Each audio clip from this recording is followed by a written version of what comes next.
신랑님은 저녁 6시 54분 사진 한 장과 함께 퇴근이라는 짧은 한마디가 전부였습니다. 또 다른 날도 비슷했습니다. 저녁 7시 40분이 넘어서야 신부님이 먼저 퇴근했어요? 라고 안부를 물었습니다. 이런 패턴이 하루 이틀이 아니라 계속 반복되고 있었습니다. 안녕하세요. 평생을 함께할 참 좋은 인연, 참 좋은 국제결혼입니다. 오늘은 최근 저희 카페에 올렸던 실제 사례를 바탕으로 이야기를 드려보려고 합니다.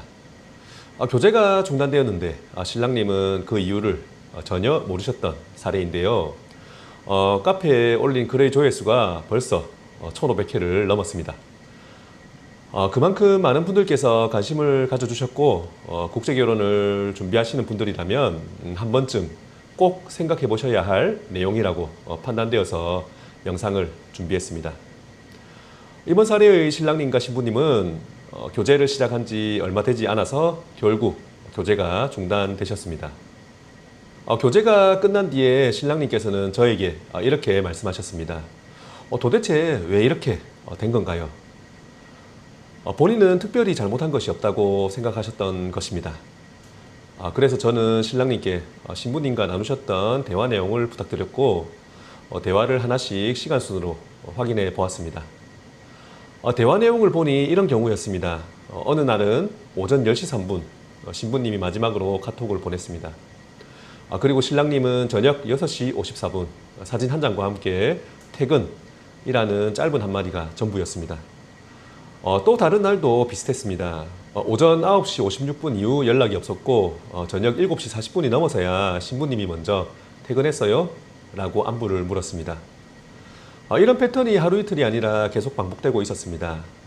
물론 직장 생활을 하면 바쁜 시간이 있습니다. 당연히 일을 하는 동안 계속 휴대폰을 볼 수도 없습니다. 하지만 문제는 바쁜 것이 아니라 연락이 끊긴 뒤의 소통이었습니다. 점심시간에도 잠깐의 쉬는 시간에도 퇴근 후에도 상대방에게 관심을 표현하는 대화가 거의 이어지지 않았습니다. 저는 그 과정에서 신랑님께 여러 번 말씀드렸습니다. 조금만 더 적극적으로 연락해보세요. 영상통화도 한번 제안해보세요. 신부님이 기다리고 계십니다. 몇 차례 같은 말씀을 드렸지만 아쉽게도 크게 달라지는 부분은 없었습니다. 신부님 입장에서는 어떤 생각이 들었을까요? 이분이 정말 나에게 관심이 있는 걸까? 결혼까지 생각하는 사람이라면 이렇게 연락이 없을 수 있을까? 이런 의문이 하나둘 쌓이기 시작했습니다. 이건 신부님뿐만 아니라 신랑님 입장에서도 마찬가지입니다. 얼마 전 신랑님과 신부님께서 입장이 바뀐 사례가 있었거든요. 업무 일정으로 많이 바쁜 신부님께서 생활 패턴이 다르다 보니 신랑님과 연락하는 횟수나 시간차가 크셨습니다. 결국 그 교제도 중단이 되셨거든요. 이번 신랑님의 교제도 신부님께서 처음에는 이해하려고 노력합니다. 하지만 그런 상황이 반복되면 기다림은 소원함이 되고 소원함은 실망이 됩니다. 결국 마음의 거리가 조금씩 멀어질 수밖에 없었습니다. 결국 신부님께서는 교제를 이어가기 어렵겠다는 의사를 전달하셨고 교제는 종료되었습니다. 그런데 가장 안타까웠던 것은 신랑님께서 마지막까지도 왜 교제가 끝난 건지 모르겠습니다 라고 말씀하셨다는 점입니다. 신랑님 입장에서는 욕을 한 것도 아니고 거짓말을 한 것도 아니고 싸운 적도 없었기 때문에 문제가 없다고 생각하셨던 것입니다. 하지만 상대방은 관심과 애정을 느끼지 못하고 있었던 것입니다.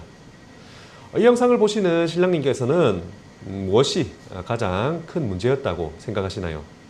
한번 댓글로도 의견을 남겨주시면 좋겠습니다. 국제결혼도 결국은 사람과 사람의 만남입니다. 국적이 다르다고 해서 교제 과정이 중요하지 않는 것이 아닙니다. 오히려 언어와 문화가 다르기 때문에 더 많은 관심과 표현이 필요합니다. 아직도 일부에서는 국제결혼에 무슨 교제냐, 연락처만 연결되면 바로 결혼하는 것 아니냐 라고 생각하시는 분들이 계십니다. 하지만 실제 진행 사례에서는 전혀 그렇지 않습니다. 좋은 배우자를 만나기 위해서는 서로를 알아가는 시간이 필요하고 신뢰를 쌓아가는 과정도 반드시 필요합니다. 제가 교제 과정에서 신랑님들께 드리는 조언은 모두 실제 사례를 통해서 얻은 경험입니다. 이 정도는 괜찮겠지 하고 지나쳤던 작은 행동 하나가 상대방에게는 큰 의미로 받아들여질 수도 있습니다. 반대로 조금 더 적극적으로 연락하고 영상통화를 자주 하고 상대방의 하루를 궁금해하는 작은 관심이 두 사람의 관계를 훨씬 더 깊게 만들어 주기도 합니다. 저희는 단순히 연락처만 연결해 드리는 것이 아니라 교제 과정에서 어떤 부분을 보완하면 좋을지, 어떻게 하면 서로를 더 잘 이해할 수 있을지 실제 경험을 바탕으로 계속 함께 상담해 드리고 있습니다. 이런 작은 차이가 좋은 배우자를 만나고 행복한 결혼 생활로 이어지는 경우를 정말 많이 보았습니다. 오늘 소개해드린 사례 역시 누군가의 잘못을 지적하기 위한 이야기가 아닙니다. 같은 실수를 반복하지 않으셨으면 하는 마음으로 실제 사례를 소개해드렸습니다.